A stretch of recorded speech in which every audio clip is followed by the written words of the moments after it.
guys, let me quickly release this word. I'm sorry it looks real dark. It looks really dark. But anyway, let me quickly release this word for someone, guys. So I just picked Justice up from school and we almost to the house, so I kind of want to hurry up and release it. But this is a direct word for someone. How the word came to me was while I was driving, you know, like when you're going the speed limit, some people may want to go around you or in front of you. Some people speeding, and I had to stop doing that because you get tickets, you get all type of different stuff. So especially when I have my son in the car, go to speed limit, and you know this is a quicker way to get us home, like when it's not so much traffic. So I've been taking this way lately, coming back to the house. So what God was showing me spiritually is a direct word for someone who I'm doing this video for. Is you have to not be like them.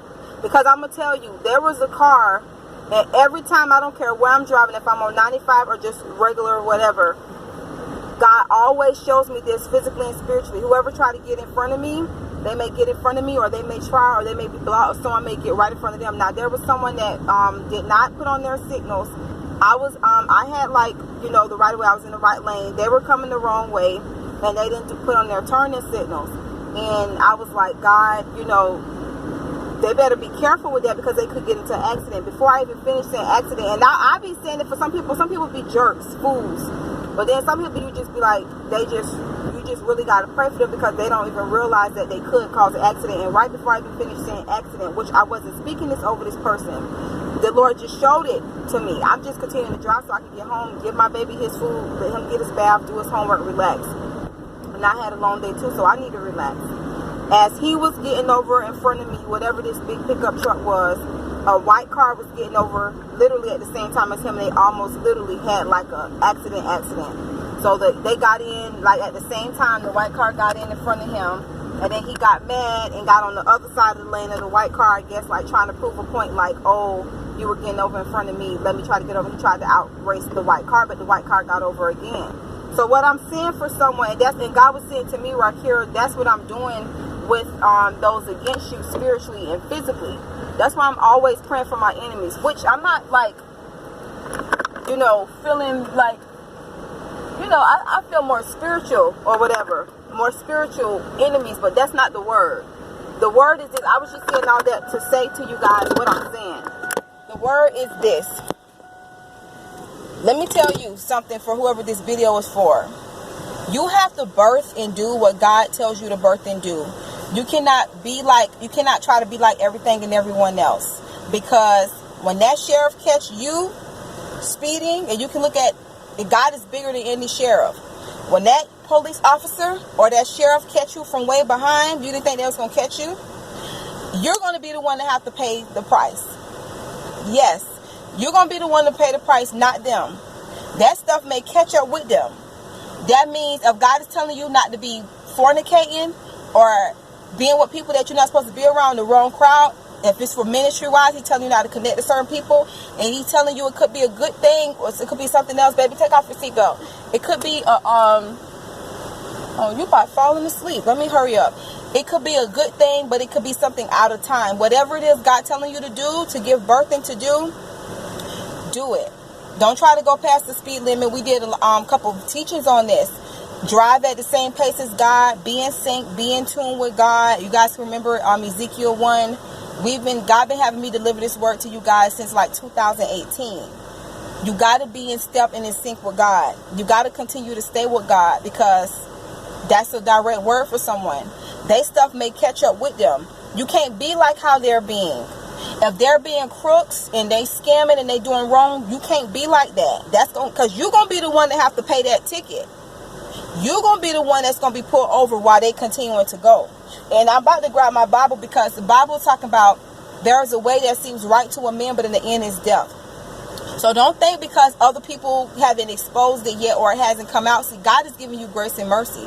Don't think because there's no judgment yet that it's not going to come. This is a word of love, but this is a direct word. And I wasn't going to record it, but I feel like if I wanted to record it, the Lord would have dealt with me.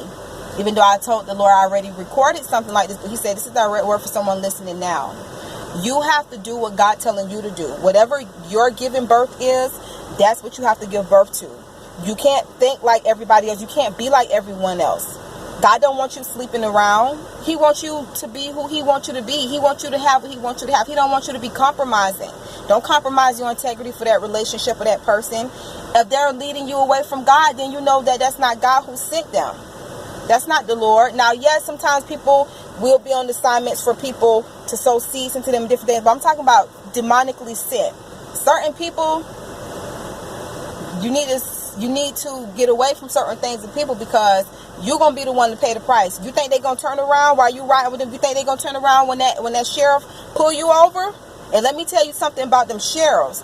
They could be way back there. You even see them. You even think that they're there. And then they shoot. And they be letting them pass you, but you got to pull over. So God is bigger than any sheriff. So you got to look at this like God is the police officer. Holy Spirit's the police officer. God is the sheriff. Just because you're getting the pass and you're getting the pass doesn't mean it will not catch up. Don't take advantage of God's grace and mercy. I know what it is to do it. You know what it is to do it. And we know what it is to suffer those consequences.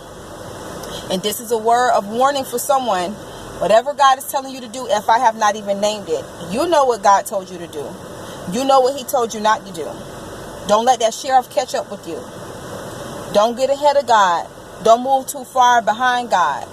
Don't stay in step with him, guys. Like when we read Ezekiel chapter 1. I'm going to close with that. What you guys do with the message is up to you. But I'm telling you, because things are happening very fast in the spiritual realm and in the physical realm. I don't know if y'all understand the times and seasons that we're living in and the day and age that we're living in, but this is a time and season where it's so important to be closer to God and draw closer to him unlike ever before. This is the time to be praying for real. This is the time to be fasting, to be seeking God, to be in our word, to really be about the Father's business. So I'm obedient to release this word. And I'm praying for you, whoever you are. I'm praying for you guys. And you know another thing that came to me? Before I left the library today, before I went to go pick up Justice, there's this, I see this person on this bike all the time because they have an area for the bikes. And there was this guy who was on drugs really bad. I never saw him before, but I'm used to the person that rides the bike because they come there every day. And you guys know I be at the library a lot, so I notice who's there every day, who's not. You know, and I never talked to this person. This person never talked to me, but I know that bike. And I was upstairs. I was working on the book, typing, just doing what I needed to do earlier today. And then the Lord told me to come to my car early, like an hour earlier. So I was wondering why, because I was going to spend an extra hour typing. This is a separate word, guys, but I'm just saying. And so I came in my car and I finished kind of doing what I was doing on my phone. Then I began to just worship God and pray and just, spend more time with him with that, And I was noticing like all the elderly people was coming out because they be having like a lot of meetings and different things for them there too. They go to different events and stuff. So they were coming out and they were talking to these two gentlemen. Okay, I noticed that I'm doing, but I'm cautious about my surroundings. Then I noticed that the guy that be on that bike came back. And then he went wherever he went because I'm still in the car. So I'm noticing now, okay, it's 3 bikes. But I'm used to the bike because he always parked the bike there, And I think it's another gentleman on the bike. And sometimes it's a lady that rides the bike. And there's another lady that rides a bike. But she take her bike down because she worked there. So I think she take her bike inside. But anyway, the guy with the basket, he has a basket on his bike. And he locked his bike in. And there was this guy that I noticed before I even see him. I could, you can discern people's spirits. And I could just tell, like, he was just, so I be praying for them that I see, like, that's on drugs. And I be, like, praying for them and stuff and just, praying for them. So this guy, like, he just started undressing in front of everybody. He started, like, putting on his shirt. He was doing like this with his eyes and doing like this and just looking around. I could just tell, like, even before he even started doing that, like, he's on drugs really bad, And he was like really pale, and he just was so then he had squatted to like smoke his cigarette. So I'm looking at what he's doing, but I'm not really looking at what he's doing because I'm focusing on what I'm doing, at the same time. But at the same time, God is letting me see him. So it's almost like when he was just dressing in front of, because it was another guy, it's another elderly guy that be there too. He be smoking a lot, and he usually, and I don't like this, but he go around the building. You know, so he was looking at the guy like, what are you doing? And he just went around the building and we just was smoking or whatever. So this guy squatted down like he was smoking, and I thought he was going to take his bag and go. You know what he did? He started taking that bike, that guy's lock with the basket, right? So I'm looking at the 3 bikes, but then it's not really hitting me that, okay, this is this bike, even though I know this is his bike, because when, like, he's squatting down, so he's squatting like, I'm thinking he's just squatting like maybe he on his phone, he picking up his stuff because he changed his shirt, he just, you know, smoking, you know. But he was trying to break the boy bike. I think he went by the second bike, but it was something about that boy bike. So I started to say something, but the Lord was like, no, don't say anything. And then by the time I was going to say something, he had already threw the lock and was beginning to like drive. I was going to say like, hey, but God said, no, don't get in it. Don't get into this. Just go tell them. So I went in, and there's a guy at the, there's like people that's upstairs and downstairs. So in the downstairs, there's, and I'm saying this for a reason too. I guess God had me sharing this with you guys for a reason as well. Justice is knocked out. I can't believe it. Well, they didn't take a nap today because they had computer lab. So, yeah, that makes sense. So I need to hurry and get him in the house. But the air zone, so he fine. Just wanted to give you guys this word.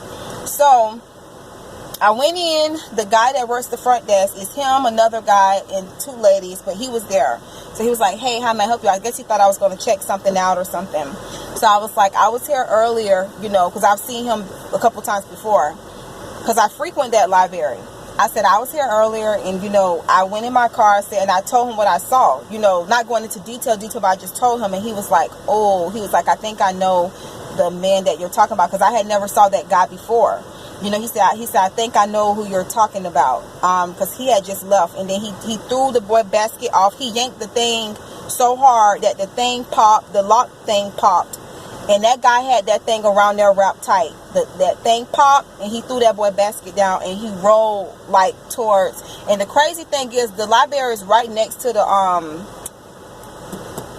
like the clerk's office, like that area, like next to the courthouse. So he rolled not in the direction of the courthouse, but going to like the main highway, I guess going up by the buses. I don't know, but that's just where the Lord was showing me where he was. So when I got out, I was going to look for the guy, because I don't know his name. I never talked to him. I just know how he looked and that he ride that bike a lot.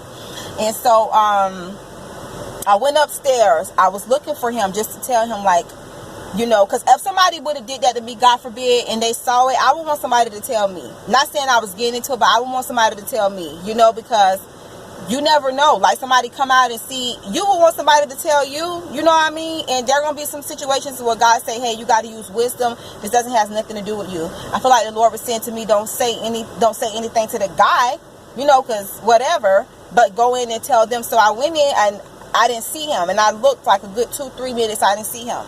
And the Lord was like, he's downstairs. So I went downstairs. I looked, I didn't see him. So he was like, he's downstairs, go downstairs.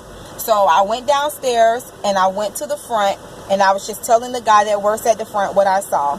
And he was like, that's when he was like, ooh, I think I know who you're talking about. And then he was like shaking his head like, wow. He was like, well, he needs to fill out a police report. You know, that the police, he said the city, that police department is usually here, and they are there a lot, but I didn't see them there today, because usually the sheriff be riding by, the police people be inside, or they'll be like monitoring. I didn't see them there today. Well, I saw the sheriff ride by once, but usually the police are inside sometimes, but I didn't see them there today.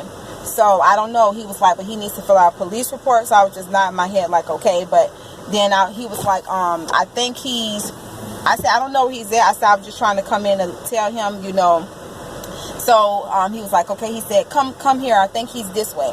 So I followed him, and he was in the music room. So I had knocked on the door real quick and backed up, because like I said, I never talked to him or nothing. So he was looking, and I was looking at him, and I was like, come here real quick. So he put on his shoe. I guess, I don't know, that was in the music room or something. He had on some slides, and I guess one of his shoes. He put on his shoe, and he came to the door, and I said, I'm just coming in to tell you that guy has stole your bike. So he was calm. You could tell he was calm on the outside, but the inside he kind of was like, what's going on?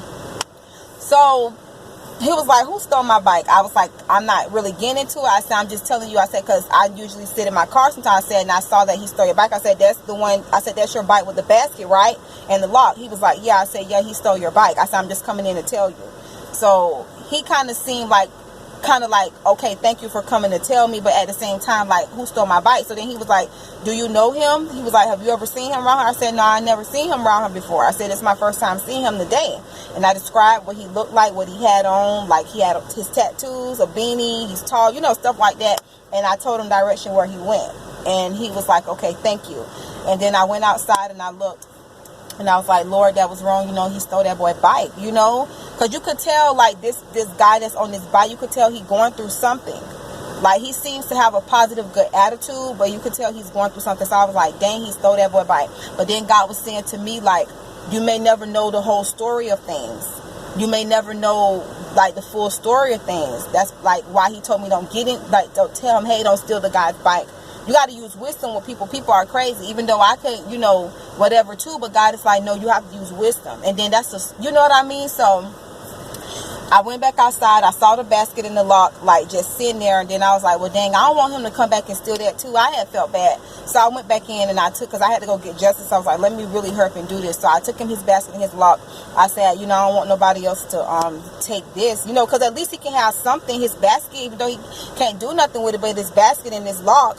Because if somebody did that to you, that's just kindness. And sometimes people need that in this world. Not saying you got to but just God sees those things.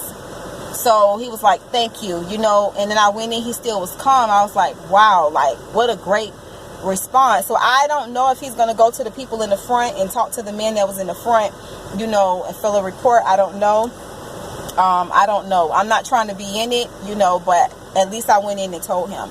But like I was saying before, even though it's two separate words, like I was saying before, and let me get out to get my baby and get this stuff. With the sheriff and things being caught up, that guy that was on drugs that took that boy bike like that, and I've seen worse guys. I'm just telling y'all what just happened today. I'm not saying I've seen worse at the library. I'm saying in life. But I'm just saying what happened today, how it just ties into things will catch up with you. So the evil that he did, God knows the full story. I don't know the full story, but evil will be repaid. So just know, like, you can't be doing evil, and then expect your reward not to come, where it's your turn now. So I'm not saying that to any of you. I guess that's just a word of wisdom, a nugget, like we all know. So I wasn't trying to do too many videos today, guys, but this word was a direct word for someone, and I'm just obedient to release it. Not the part about the guy, but the part about the 95 situation. And I just pray you take heed, surrender to God, do what he's asking you to do. Nothing or no one is worth your eternity. Nothing or no one is worth your destiny, your purpose. Nothing or no one is worth your soul. Nothing or no one is worth what God has for you. They're not worth it. They're not worth it. Your inheritance is your inheritance for a reason. Don't give it away to nobody, to the enemy or nothing. So guys, let me get out this car. I'm going to have to get Justice up so I can give him a bath and give him dinner. And then I'll take my bath and just kind of relax. And he got homework, and then he's going to play on his computer. And I'm just going to wind down now. And I got to wash. So yeah, but prayerfully, I was encouraged by this word. The 4 Seasons of Marriage, I uploaded that early this morning, like as soon as I left from taking Justice to school, but it just took hours to upload. So I wasn't trying to do too many videos today, but I pray y'all was blessed by the videos, and God bless.